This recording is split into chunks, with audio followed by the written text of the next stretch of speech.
contribuírem com esse trabalho. Bom, nos últimos anos, o desenvolvimento econômico sustentável tornou os processos e produtos mais renováveis e eficientes, a fim de reduzir impactos ambientais, econômicos e sociais em todos os processos e setores, né? Em especial o setor de energia elétrica, que depende, né? O desenvolvimento econômico ele depende da oferta interna de energia em um país. No Brasil, a matriz elétrica ela é considerada renovável, porém ela é sujeita aos ciclos hidrológicos, dado que mais de 50% da matriz elétrica brasileira ela é de fonte hídrica. E a geração distribuída com as fontes renováveis vem como uma alternativa para trazer mais diversificação para a matriz e reduzir essa dependência da fonte hídrica. O grande problema desse trabalho, então, é que os sistemas fotovoltaicos de geração distribuída, eles estão crescendo de forma significativa, até de forma exponencial nos últimos anos no Brasil, mediante incentivos públicos e redução de preços nos equipamentos. Entretanto, esses incentivos estão sendo cessados gradativamente. E mesmo que os sistemas fotovoltaicos de GD eles continuem economicamente viáveis após a atualização da legislação, novos modelos de negócios eles devem surgir para continuar incentivando e impulsionando a tecnologia. Portanto, qual é a modelagem energética de uma microrrede com comercialização de energia elétrica P2P entre consumidores e prosumidores residenciais e comerciais, que reduz a compra de energia elétrica das distribuidoras de energia e aumenta a comercialização dentro da própria microrrede? Nós consideramos 3 hipóteses para o desenvolvimento desse trabalho. A primeira é de que é possível reduzir a compra de energia elétrica de distribuidoras utilizando a comercialização de energia elétrica P2P. A segunda, de que existe uma configuração de microrrede com comercialização de energia elétrica P2P que apresenta a menor quantidade de excedente de energia sendo vendido para a distribuidora local e a maior quantidade sendo comercializado na microrrede. E a terceira de que é mais viável tanto para o consumidor quanto para o prosumidor comercializar energia elétrica em uma microrrede com comercialização P2P do que participar exclusivamente do sistema de compensação de energia elétrica.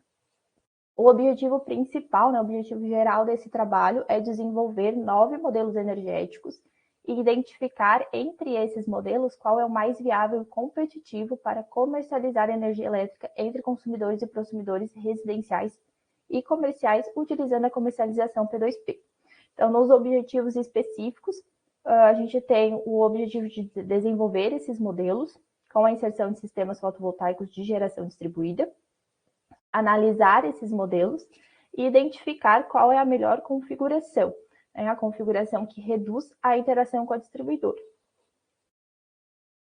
A comercialização de energia elétrica no Brasil atualmente ela é dividida em 2 ambientes, o ambiente de contratação livre e o ambiente de contratação regulada. No ambiente de contratação livre, nós temos os consumidores livres e especiais, que são consumidores com uma demanda contratada mínima de 500 kW. Esses consumidores eles têm liberdade para escolher o gerador de energia elétrica em todo o Brasil, desde que esse gerador esteja conectado ao Sistema Interligado Nacional. Então, eles fazem contratos de energia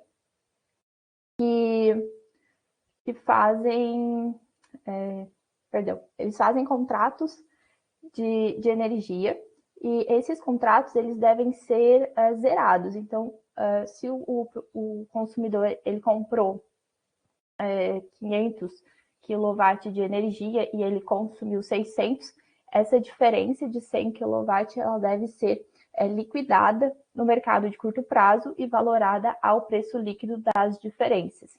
E desde 2019, com a portaria 465, prevê a abertura do mercado livre para todos os consumidores de energia elétrica no Brasil. Já no ambiente de contratação regulada, nós temos os consumidores cativos, que são consumidores com consumo um pouco menor, consumidores residenciais e boa parte dos consumidores comerciais, então é o ambiente que esse trabalho está inserido. E são consumidores que estão restritos a comprar energia da distribuidora local. Também esses consumidores, eles possuem 2 tipos de tarifas, digamos assim, que são as bandeiras tarifárias. Elas funcionam como uma segunda tarifa na fatura de energia elétrica, que depende dos ciclos hidrológicos.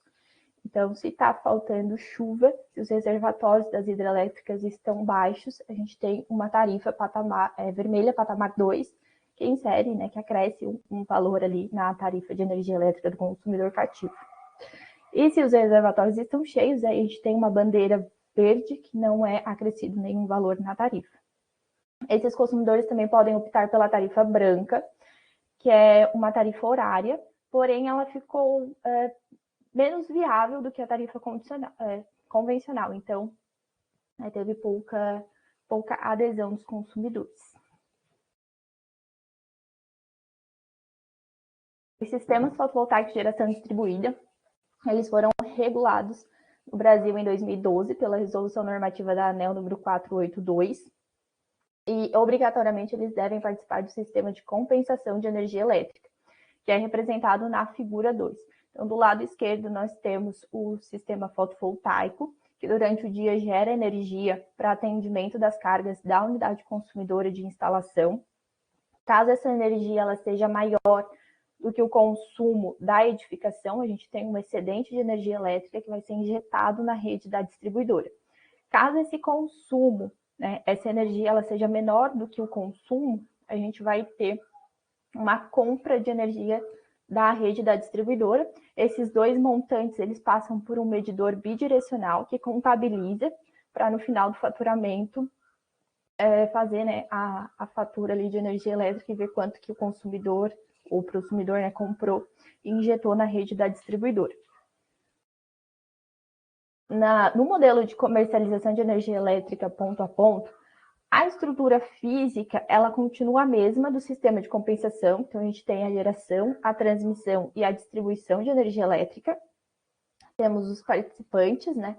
Os consumidores e prosumidores. O que muda é o sistema virtual. Então, a gente vai ter uma plataforma, um aplicativo, né? Uma plataforma online, que vai conectar esses participantes da microrrede e fazer as transações.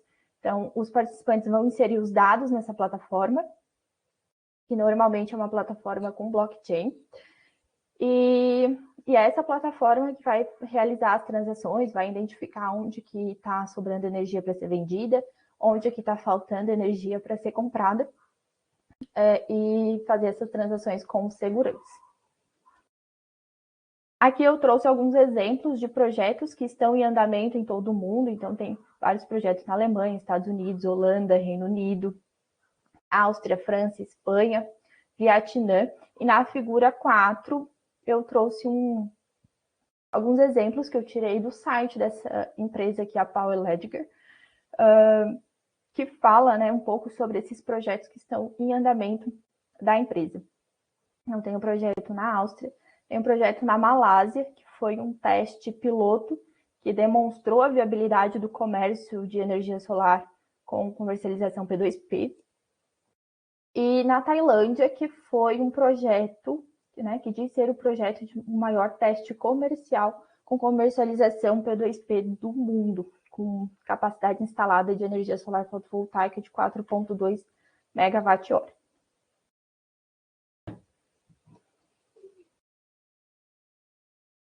Entrando agora na metodologia desse trabalho, nós realizamos nós configuramos 9 modelos de microrredes, considerando um dia médio horário.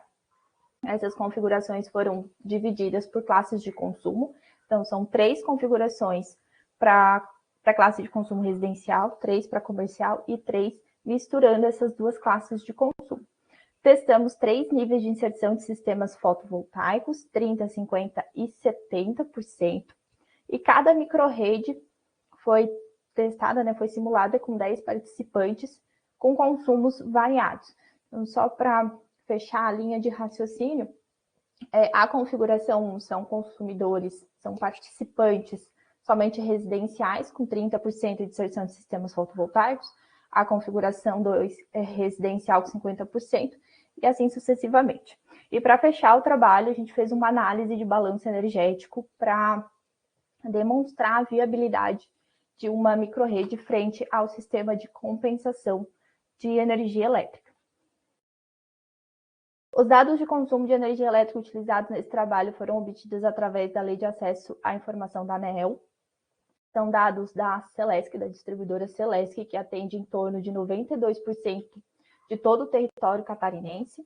Então, a figura 5, toda a área em laranja, ela é atendida pela Celesc. Então, em algumas áreas ali no sul e no oeste de Santa Catarina, que temos algumas cooperativas. Esses dados foram medidos para uma amostra a cada 15 minutos no ano de 2020. Nós consideramos nesse trabalho somente os consumidores residenciais e comerciais, e no próprio estudo da Celesc, essas curvas de carga e de consumo foram divididas para o dia útil, o sábado e o domingo. São consumos dados hora a hora e foram variados em mais ou menos 10% e 20%.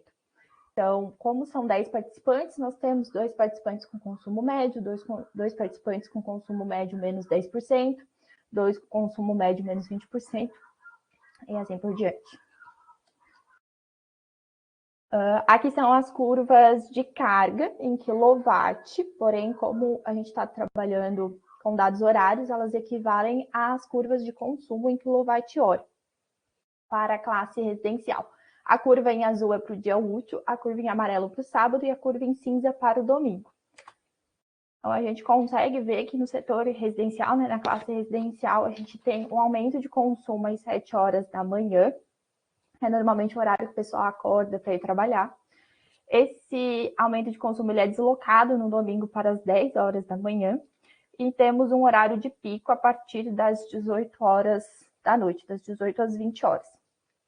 Sendo o maior valor aqui aproximadamente às 17 horas, que é normalmente o horário que todo mundo chega em casa, toma banho, liga equipamentos com potências maiores.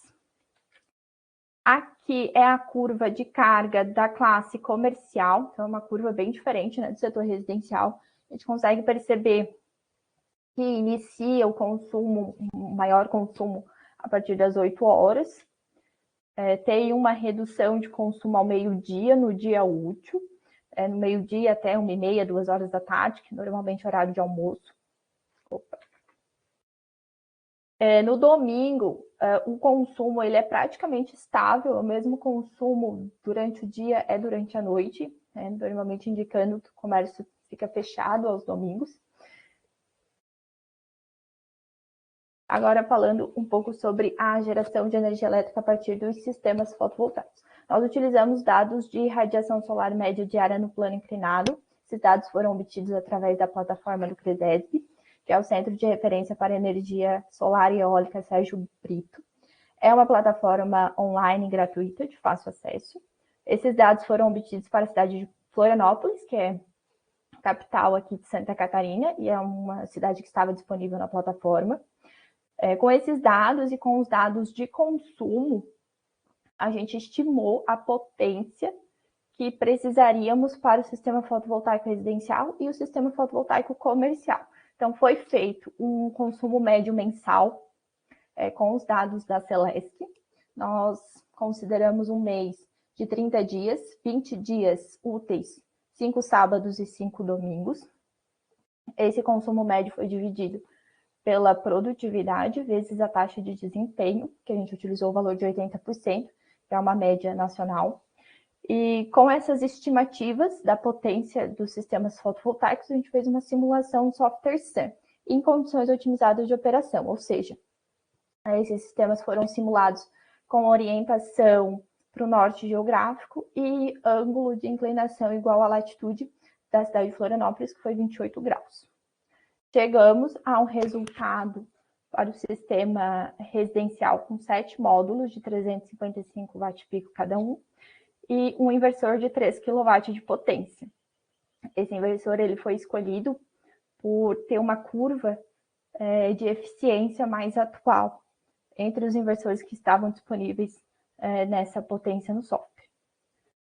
O sistema comercial foi definido, então, com 32 módulos de 355 watt-pico cada um e 2 inversores de 5 kW de potência cada. Aqui é a representação das curvas de geração dos sistemas, né? Em azul residencial e em amarelo comercial, então as curvas são bem parecidas, porém o comercial, como é uma potência muito maior, é uma curva também maior, né? Vai ter mais geração. A geração inicia umas 5, 6 horas da manhã, finaliza às 18 horas, sendo que o pico é próximo ao meio-dia.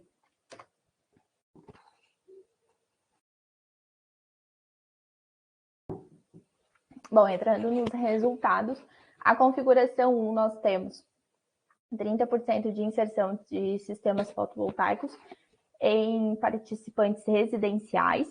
Então, a gente tem as curvas de consumo para a classe residencial, em azul, amarelo e cinza. A curva de geração, em rosa. E as curvas de comercialização para o dia útil, sábado e domingo, em vermelho, verde e azul mais claro. Então, aqui a gente consegue perceber que quando a gente tem um pico de consumo, a comercialização ela acompanha esse pico, caso tenha geração suficiente.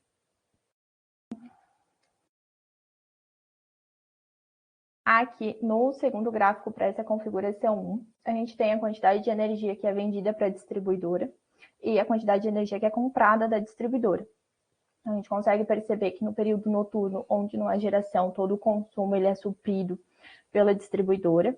No período das 9 da manhã às 14 horas, essa microrrede ela é autossuficiente, né? Então a gente tem todo o consumo sendo abatido pelos sistemas fotovoltaicos e um excedente de energia elétrica que acaba sendo vendido para a distribuidora. Porém, esse excedente ele é muito pequeno em relação ao consumo noturno, né, que é comprado da distribuidora. Nessa microrrede, aproximadamente 40% do consumo total da microrrede é abatido pelos sistemas fotovoltaicos.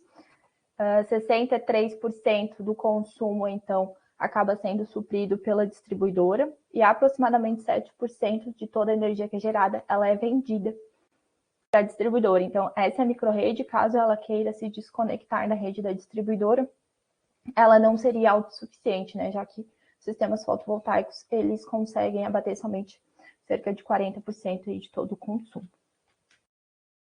Na configuração 2, a gente manteve a mesma classe de participantes, então tem só participantes residenciais, porém a gente aumentou a curva de geração, então de 30% passou para 50% de inserção de sistemas fotovoltaicos. Aqui a gente consegue perceber que aumentamos também a comercialização, porque como tem mais energia disponível na microrrede, tem mais energia para ser comprada e comercializada entre os consumidores. Nessa tabela é possível observar que os maiores valores de energia comercializada na microrrede acontecem ao meio-dia, que é o pico de geração, e também a gente tem um aumento de consumo ali, porque o pessoal às vezes vai em casa almoçar, e a maior quantidade de energia sendo vendida para a distribuidora acontece às 11 da manhã, onde também tem bastante geração, porém o consumo ele não é tão grande dentro da microrrede. Então acaba que mais energia ela é vendida para a distribuidora ao invés de ser comercializada na microrrede. Na configuração 3, a gente aumentou ainda mais a geração de energia elétrica pelos sistemas fotovoltaicos, então temos 70% de inserção de sistemas fotovoltaicos, porém a comercialização ela diminuiu, porque agora tem menos consumidores para poder comercializar toda essa energia. Então acaba que boa parte da energia que ela é gerada pelos sistemas fotovoltaicos, ela acaba sendo consumida instantaneamente nas edificações de instalação e todo o excedente ele é vendido para distribuidor. Então aqui a gente aumentou e muito o valor de energia sendo vendida para a distribuidora no período das 8 da manhã às 3 da tarde. Nessa configuração, os sistemas fotovoltaicos atendem aproximadamente 90% do consumo da microrrede. 56% desse consumo ele ainda é suprido pela distribuidora e 47% da energia que é gerada ela é vendida para a distribuidora. Na configuração 4, a gente teve uma mudança na classe de consumo, então agora aqui nós estamos falando da classe de consumo comercial, não mais residencial, então são 10 participantes dessa microrrede comerciais. Temos a curva de geração com 30% de inserção de sistemas fotovoltaicos. Então, aqui a gente consegue perceber que a comercialização ela tem valores pouco menores, porque falta energia nessa microrrede, né? Então, a gente tem um consumo alto, tem pouca geração, consequentemente, tem mais energia sendo consumida instantaneamente e acaba faltando energia para ser comercializada. Cerca de 67% do consumo total dessa microrrede ele é suprido pelos sistemas fotovoltaicos, 54% é suprido pela distribuidora e cerca de 31% da energia que é gerada ela é vendida para a distribuidora. Aqui na tabela, o maior valor de energia comercializada na microrrede aconteceu às 2 horas da tarde, já que estamos falando, né, de consumo comercial, às 2 horas era quando tinha um aumento ali de consumo no gráfico. E a maior quantidade de energia vendida para a distribuidora acontece ao meio-dia, é onde a gente tem um pico de geração e tem um decréscimo ali no consumo comercial. Então, acaba que a energia que é gerada ela é vendida para a distribuidora e não comercializada na microrrede. Vale destacar também que aos domingos, como o consumo comercial ele é mais linear, sobra bastante energia. Então, boa parte dessa energia que é gerada, ela acaba sendo vendida para a distribuidora local. Na configuração 5, a gente aumenta a curva de geração. Agora nós temos 50% de inserção de sistemas fotovoltaicos. Então, tem 5 consumidores comerciais para 5 consumidores comerciais. Aqui a gente consegue perceber que o consumo noturno ele continua sendo totalmente abatido ali pela distribuidora e temos um excedente de energia elétrica no período das 8 da manhã às 15 horas, né, às 3 horas da tarde. Nessa configuração, cerca de 110% do consumo total da microrrede ele é abatido pelos sistemas fotovoltaicos, então é uma microrrede que, no caso de inserir um banco de baterias, ela seria autossuficiente em energia, para acumular essa energia do período diurno para abater o consumo noturno.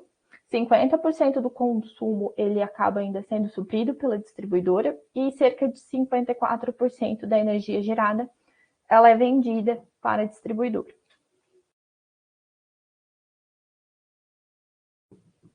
Na configuração 6, a gente tem 70% de inserção de sistemas fotovoltaicos. Então, novamente aqui, como aconteceu na microrrede com a classe residencial, a comercialização ela acaba sendo muito pequena, porque nós temos poucos consumidores nessa microrrede, né? Dos 10 participantes, 7 são prosumidores. E a gente acaba aumentando muito o valor de energia vendida para a distribuidora, porque como o consumo ele já é abatido ali instantaneamente nas edificações e tem poucos consumidores, praticamente boa parte da energia que é gerada ela acaba sendo vendida. Nesse caso, mais de 150% do consumo ele seria suprido na microrrede, né? Então, temos cerca de 50% aí, 56% de energia excedente na microrrede.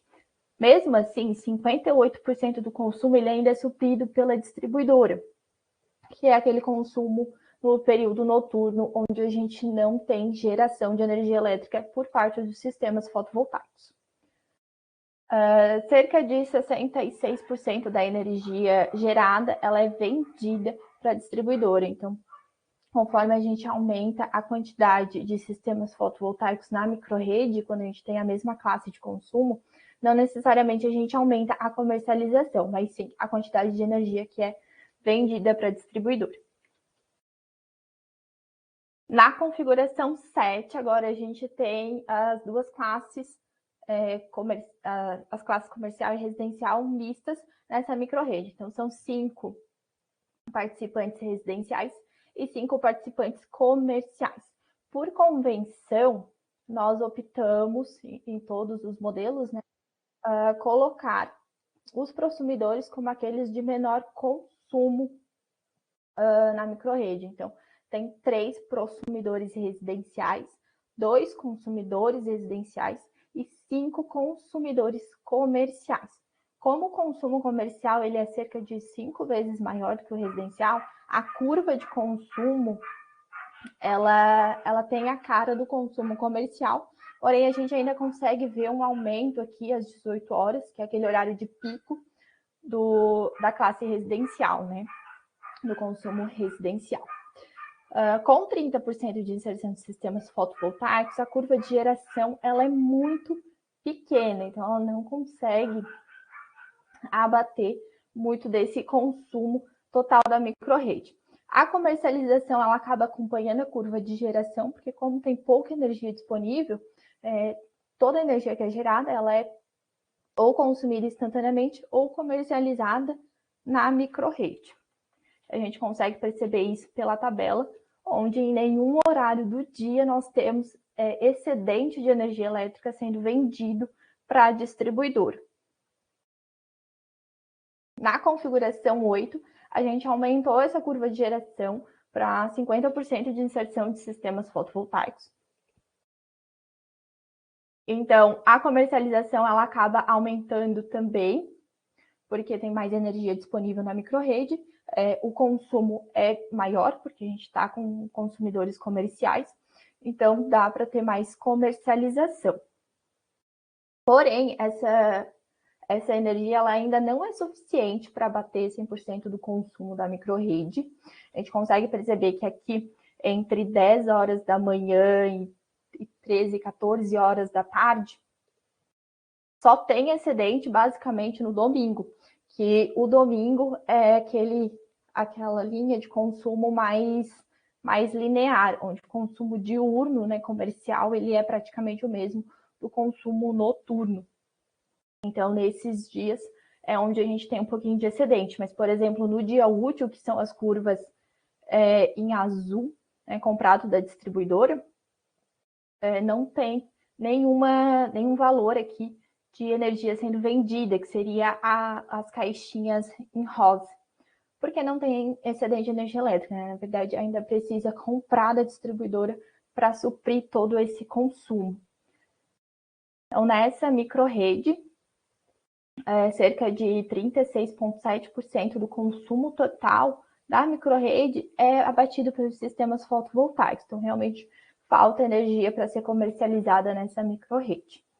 Cerca de 64% do consumo ele é suprido pela distribuidora e apenas 5% da energia gerada ela é vendida para a distribuidora, porque realmente acaba faltando, né, energia para ser comercializada na microrrede. Então, não tem excedente para ser injetado na rede da distribuidora. Bom, os resultados agora da configuração 9, que é uma configuração onde a gente tem 5 participantes residenciais, 5 comerciais e 70% de inserção de sistemas fotovoltaicos. Então, a gente aumentou a curva de geração. As curvas de comercialização, elas acabam reduzindo por conta da quantidade de consumidores que estão presentes nessa microrrede. São apenas 3 consumidores, porém são consumidores comerciais, e como nós adotamos que os prosumidores seriam os de menor consumo, são 5 prosumidores residenciais, 2 comerciais e 3 consumidores comerciais. Nessa microrrede, cerca de 100% do consumo ele é abatido pelos sistemas fotovoltaicos. Então, seria uma microrrede que poderia ser autossuficiente em energia caso a gente tivesse a instalação de um banco de baterias. Inclusive, essa microrrede foi a que nós consideramos como a microrrede mais equilibrada, né? Seria uma microrrede que tem 100% de consumo abatido, não tem tanta energia excedente, e mais ou menos metade do consumo que é suprido pela distribuidora, a gente tem energia sendo vendida para a distribuidora. Então, aqui nesse gráfico de energia vendida e comprada, é como se a gente pudesse dividir ele ao meio, e a energia que é vendida para a distribuidora das 8 ao meio-dia, ela seria suficiente para bater o consumo da meia-noite às 7 da manhã, e a energia da 1 da tarde às 3 da tarde seria suficiente para bater o consumo das 17 às 23 horas.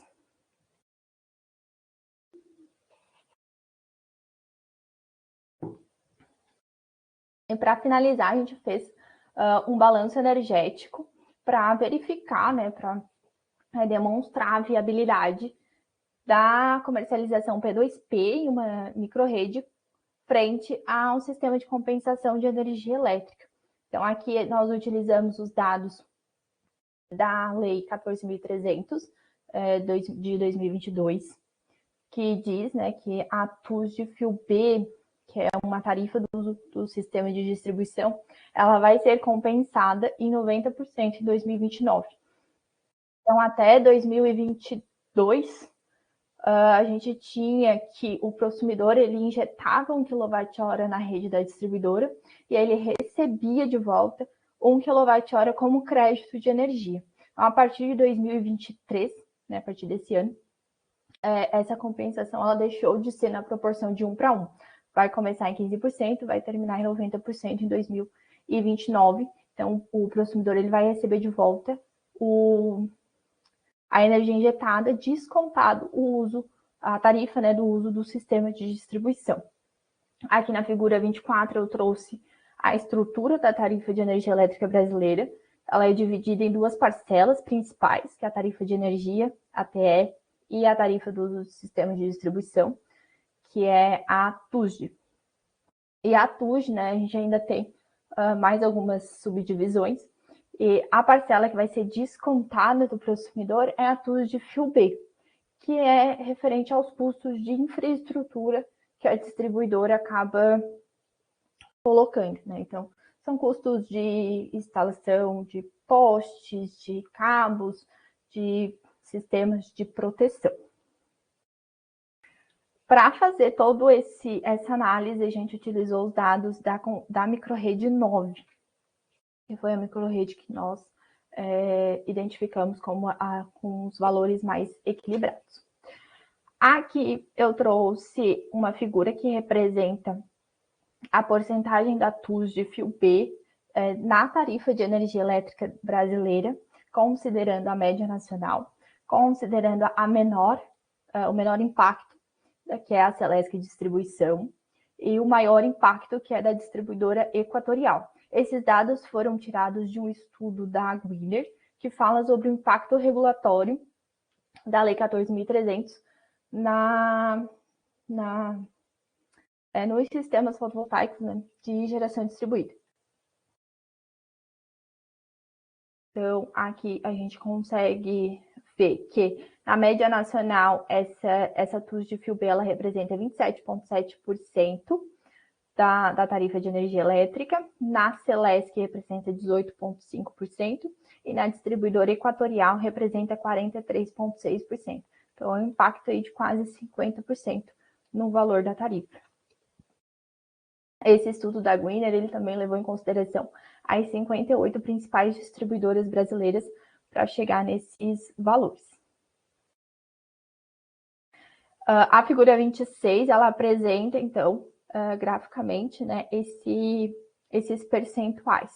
Então, considerando o excedente médio mensal da microrrede 9, o excedente de energia, né, seria quanto que a microrrede 9 injetaria na rede da distribuidora mensalmente. A gente tem os percentuais aqui, as quantidades em quilowatt-hora de energia que seriam perdidas para a distribuidora como custo do uso do sistema de distribuição. Em amarelo representa a TUS de fio B da Equatorial, que é o maior valor, né?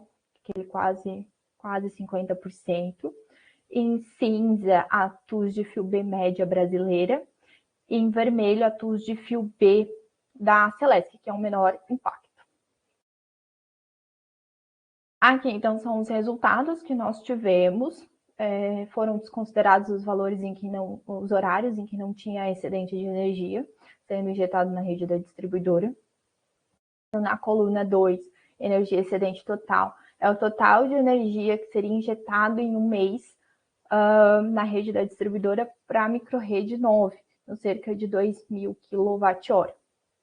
Na coluna 3, essa energia dividido por 7, que são 7 prosumidores. Então, cada prosumidor injetaria esses valores da coluna 3.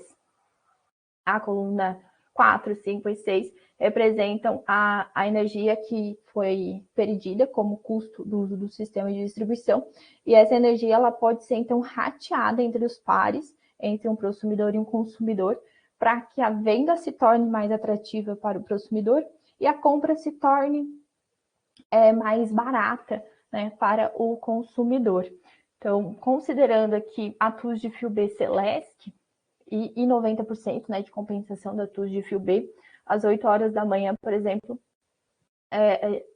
o prosumidor ele perderia 2,2 kWh mês às 8 horas da manhã, né? E esse 2,2 ele poderia ser dividido e o prosumidor ele teria então 1,1 kWh a mais para vender dentro da microrrede e o consumidor teria 1,1 kWh a menos para comprar. Então, como se ele tivesse menos consumo para abater. Aqui é só o exemplo de cerca de 50 kWh que seriam pagos à distribuidora pelo sistema de distribuição. Cada par, né, cada consumidor poderia ganhar 26 kWh. Aqui são os mesmos resultados, porém agora considerando a TUS de fio B média brasileira. Então, esse valor de energia perdida chega a quase 80 kWh. E aqui são os valores considerando a TUS de fio B equatorial. Esse valor passa para mais de 120 kWh mês. Se a gente pensar em termos de 1 kW, por exemplo, né, se o prosumidor ele for injetar na rede da distribuidora 1 kW e ele perder 30%, a gente teria 15, né, 0,15 kWh para ser dividido entre um prosumidor e um consumidor dentro da microrrede. Então, seria vantajoso, né? Sempre há um valor ali de energia para ser rateado, que traga mais vantagem para o prosumidor e para o consumidor dentro da microrrede com comercialização P2P. As considerações finais, então, esse trabalho ele analisou 9 modelos de microrredes com comercialização de energia elétrica P2P entre consumidores e prosumidores residenciais e comerciais. Também foi analisado um balanço energético da microrrede 9, que foi a mais atrativa, considerando a Lei 14.300 e os dados do estudo da Gwinner, que fala sobre o impacto regulatório da Lei 14.300 nos sistemas fotovoltaicos de GD. Os resultados demonstraram que, em geral, 30% de inserção de sistemas fotovoltaicos é uma porcentagem pequena para abatimento total do consumo da microrrede e para comercialização, né? Quando a gente está falando em consumidores da mesma classe de consumo.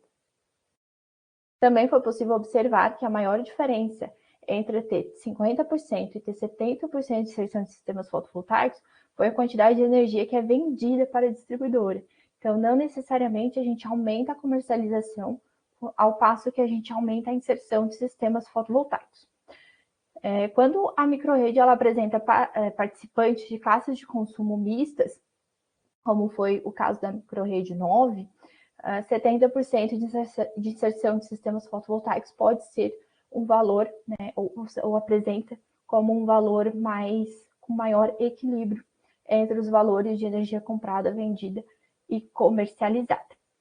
E também, com base nos resultados de balanço energético, foi possível concluir que sempre haverá uma quantidade de energia elétrica, que é aquela quantidade que é perdida para a distribuidora como custo do uso do sistema de distribuição, que pode ser rateada entre os pares, né, prosumidor e consumidor, para que a venda seja mais atrativa para o prosumidor e a compra mais barata para o consumidor dentro da microrrede, e não, né, no sistema de compensação de energia elétrica.